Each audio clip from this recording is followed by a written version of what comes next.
Ang mensahe tungkol sa Ehipto. 11 na kabanata. Ang mensaheng ito ay tungkol sa Ehipto. Makinig kayo. Ang Panginoon ay nakasakay sa ulap at mabilis na pumunta sa Ehipto.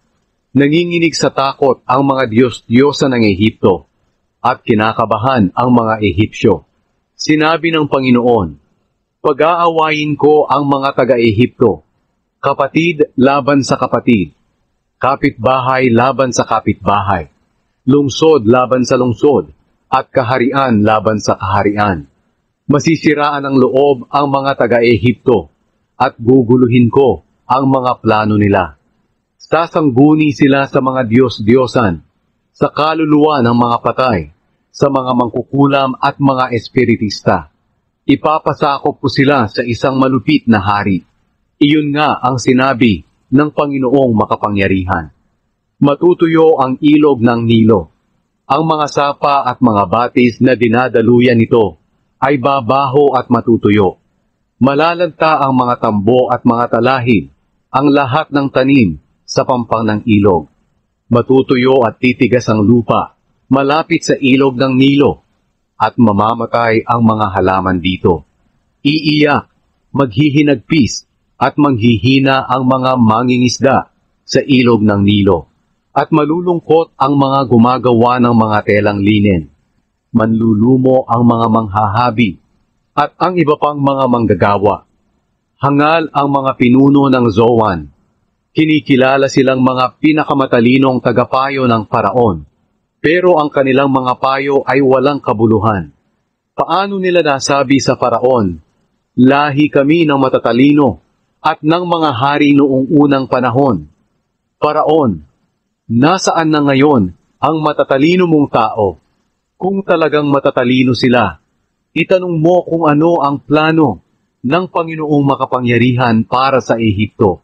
Talagang mga mangmang ang mga pinuno ng Zoan at Memphis.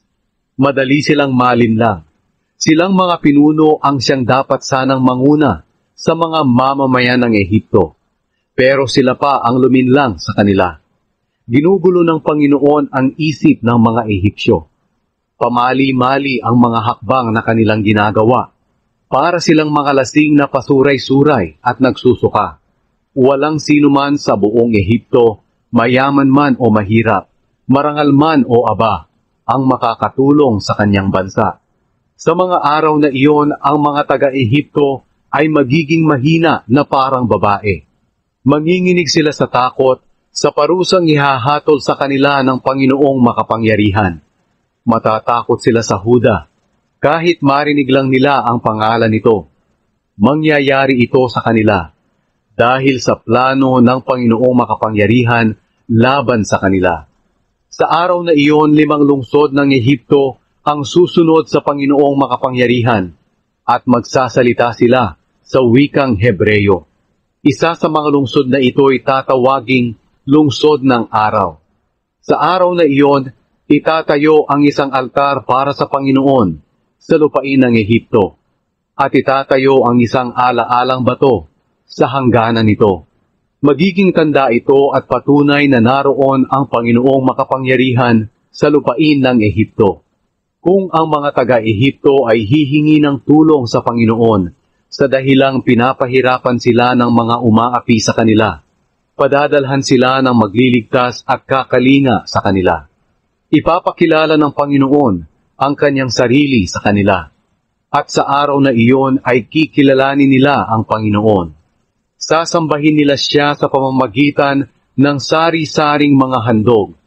Magsisipanata sila sa Panginoon, at tutuparin nila iyon.